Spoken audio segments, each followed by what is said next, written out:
What's up, stargazers? Welcome to the Top 5 Countdown, your ultimate unit recap. I'm Caroline, and today we're counting down our favorite moments from this unit to help you prepare for your unit assessment. Along the way, we'll be looking at viewer questions that students just like you have sent in. Let's jump right in and get this countdown started.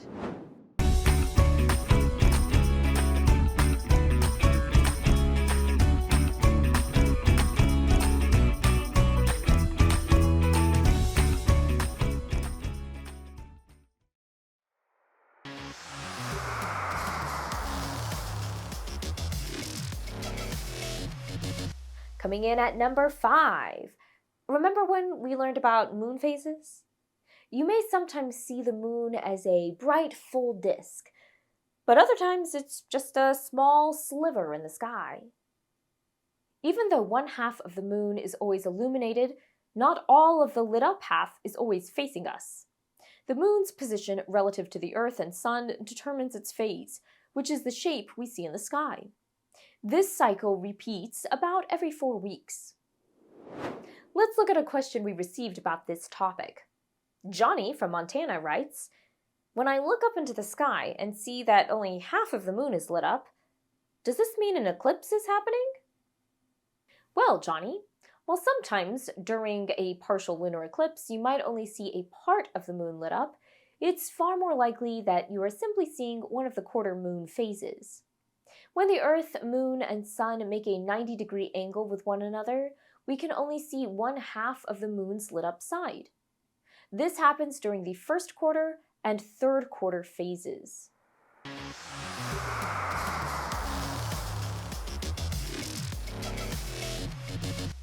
At number 4 on the countdown, remember when we learned about solar eclipses? This happens when the moon moves between the Earth and Sun in such a way that sunlight is temporarily blocked from reaching Earth. But this doesn't happen very often. Why not? Well, for starters, the orbit of the moon is tilted, such that it only lines up correctly with the Earth and Sun about twice per year. And even when that happens, the moon makes a very small shadow on Earth, so only a small part of Earth experiences the eclipse. And it's a big planet, so you might have to be on a different continent or even in the ocean to see it. Let's look at a viewer question on this topic. Marina from Maine writes, "If the moon is so much smaller than the sun, how can it cover the sun and block it out?" Great question, Marina. How would you answer? Pause the video for a moment and record your response to our viewer.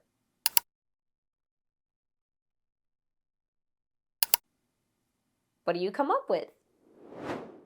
Well, Marina, the moon is smaller than the sun, but it is also much closer to the Earth than the sun.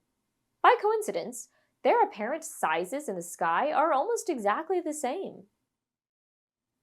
If the moon was farther away or the sun was closer, the moon would not be able to fully cover the sun in the sky to cause a total eclipse.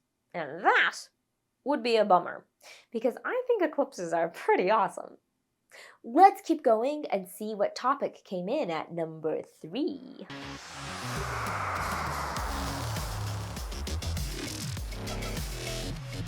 Coming in at number 3 are the brand new distance units that we learned about. For distances within our solar system, an astronomical unit is often used. 1 astronomical unit, or 1 AU, is equal to 93 million miles, which is the distance between the Earth and Sun. So Earth is 1 AU from the Sun, Mars is 1.5 AU from the Sun, and so on. But if we need to measure longer distances, such as the distances between stars or galaxies, light years are a better option. A light year is equal to approximately 6 trillion miles, and is the distance that a light wave travels in 1 year.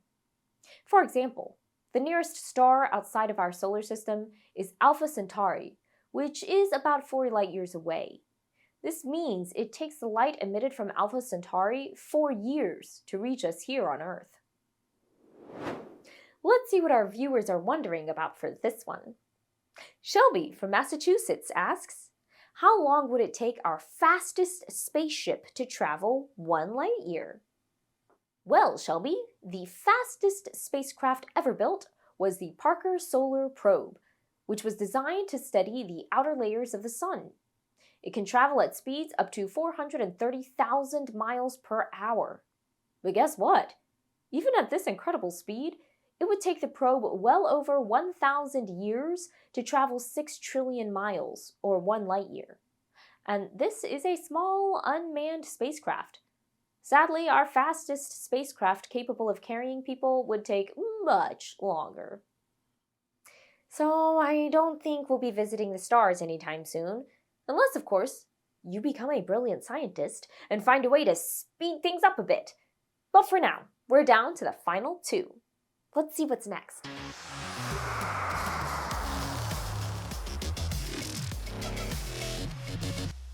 In second place in our countdown, do you remember how to tell which objects in the night sky are stars and which are planets? There's a few easy clues that give us a good hint. Planets tend to be very bright and don't twinkle. Their brightness in the sky looks constant. Often they can be found low in the sky, just above the horizon shortly after sunset or just before sunrise. To tell for sure if that bright light is a planet, though, you may need to watch it for several nights in a row to see how its position changes. If it's a planet, it won't stay with the same group of stars in the sky from night to night.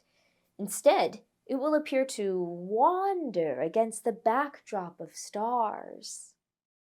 This is because the planets in our solar system are much closer to us than the stars, so their own orbital motion can cause their position in the sky to shift by a noticeable amount over the course of several days or weeks. Let's check the mailbag for a question. Nicholas from New York writes, I took a long exposure picture of the sky, and the planet I was observing followed the same path as all the other stars. Why didn't I detect a wandering motion? Pause the video for a moment and see if you can record a response for our viewer.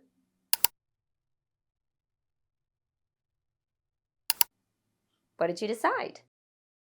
Well, Nicholas, the wandering motion I mentioned earlier refers to the way a planet will appear to move relative to the other stars from night to night. In one single night, the motion you observe is simply from the Earth's rotation, and the planets will not show a significant enough deviation in the sky to be detected. It would appear to wander if you mapped its location for several nights or weeks and compared these locations to each other, paying attention to which stars it was lined up with. So, keep getting out there each night and I bet you'll see the wanderer. Well, here it is. The time has come.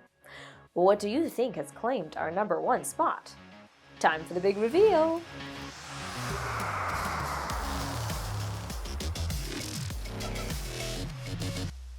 For our countdown winner, remember when we learned about the habitable zone?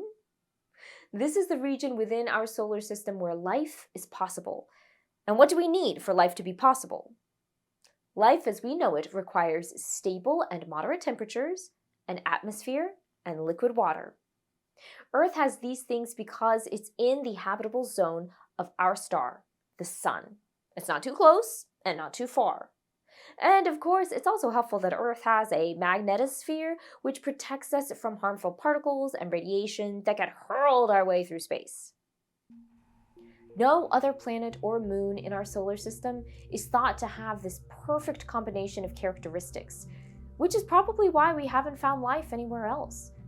But what about outside our solar system?